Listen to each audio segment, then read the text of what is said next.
Welcome back to Nautical Depths. Today we have an intense yet critical discussion lined up. Imagine you're out sailing on the serene sea, captivated by its expanse. The weather takes a quick turn, a towering wave hits your boat. There's water everywhere. Your ship is overturned, you're sinking, trapped in your cabin. It's a dire situation with minimal supplies and no immediate help. What now? Stay tuned to dive into the depths of survival as we uncover the secrets to staying alive when trapped underwater. Consider the remarkable journey of Harrison Okin, a cook aboard a tugboat. When disaster struck on May 26, 2013, and the tugboat capsized, Okin found himself trapped underwater for an astounding 3 days. Through quick thinking, an understanding of physics, and a touch of providence, he defied the odds and was eventually rescued. His survival stands as an evidence to the unyielding human spirit in the face of unimaginable circumstances. The immediate question in such a life-threatening situation is the availability of air. On average, humans can hold their breath for about 30 seconds. After that, your survival depends on finding a source of air. Lack of oxygen doesn't directly lead to death. However, the inability to expel carbon dioxide from your body can be fatal, as it acidifies your blood and can cause death in mere minutes. Now, assuming you found an air pocket, your next enemy is the chilling water. As your body temperature drops below 35 degrees Celsius or 95 degrees Fahrenheit, hypothermia begins to set in. It starts with shivering, then confusion, unconsciousness, and, if left untreated, can result in death.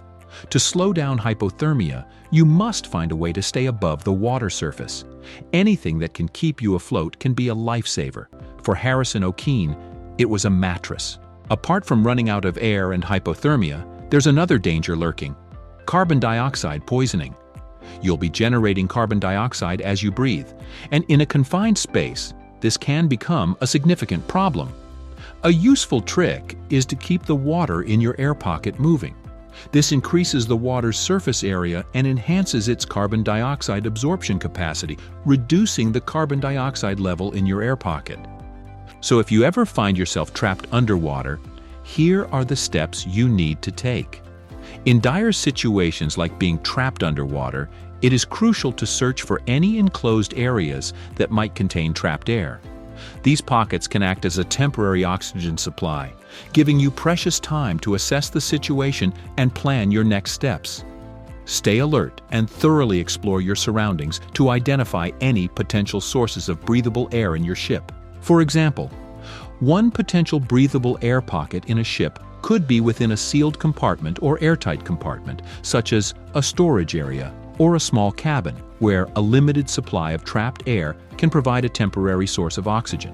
As you strive to survive, it is important to minimize your contact with the water to avoid hypothermia. Use any available materials or wreckage to fashion a platform or stable surface that keeps you elevated above the water level.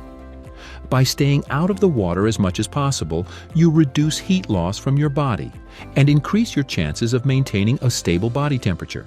Utilize debris, planks, or wreckage to construct a stable platform, while buoyant objects like life jackets or sealed containers can provide additional support, keeping you elevated above the water level and minimizing contact with the chilling depths. Next step is to prevent carbon dioxide poisoning. For that, it is essential to keep the water in your air pocket circulating.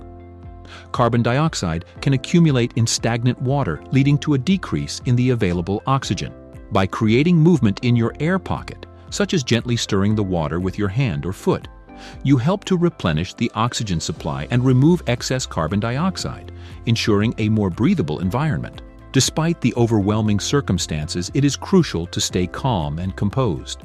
Panicking not only uses up more oxygen, but also increases the production of carbon dioxide, further deteriorating the air quality in your limited space. Take deep breaths, focus on controlling your emotions, and remind yourself that maintaining a clear mind is vital for making rational decisions and conserving your resources. While it may be challenging, it is important to conserve your energy and supplies while waiting for rescue. Assess your available resources, such as food, water, and any tools or equipment, and ration them accordingly.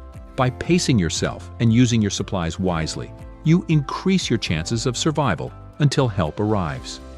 Stay hopeful and alert for any signs of rescue efforts, and remember that every passing moment brings you closer to potential assistance.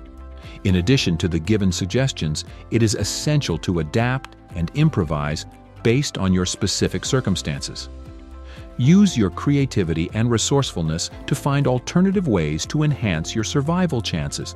This may include finding additional sources of air or constructing makeshift tools to aid your situation. Remain flexible and open-minded, and be prepared to adapt your strategies as needed to increase your chances of survival. The journey to safety doesn't end once you're out of the water. After enduring the depths and the harrowing experience of being trapped underwater, there's another hurdle to overcome, that is decompression. The transition from the intense pressure of the deep sea to the normal pressure levels requires entering a decompression chamber. This critical step allows your body to gradually adjust and prevent the potentially fatal condition known as decompression sickness, or the bends. Depending on the duration and depth of your underwater ordeal, the decompression process can last for days, during which you'll be closely monitored by medical professionals to ensure a safe recovery. In reflecting on these survival strategies, it's important to recognize that prevention is the ultimate key to survival.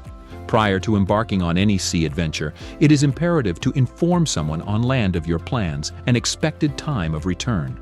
This way, if an unexpected incident occurs, help can be summoned promptly, increasing your chances of a successful rescue. Being proactive and taking necessary precautions, such as carrying safety equipment and keeping communication devices on hand, can significantly reduce the risks associated with underwater emergencies. Facing an underwater entrapment situation can be a terrifying and life-threatening experience. However, by equipping yourself with knowledge and preparedness, you can greatly enhance your chances of surviving such a dire circumstance.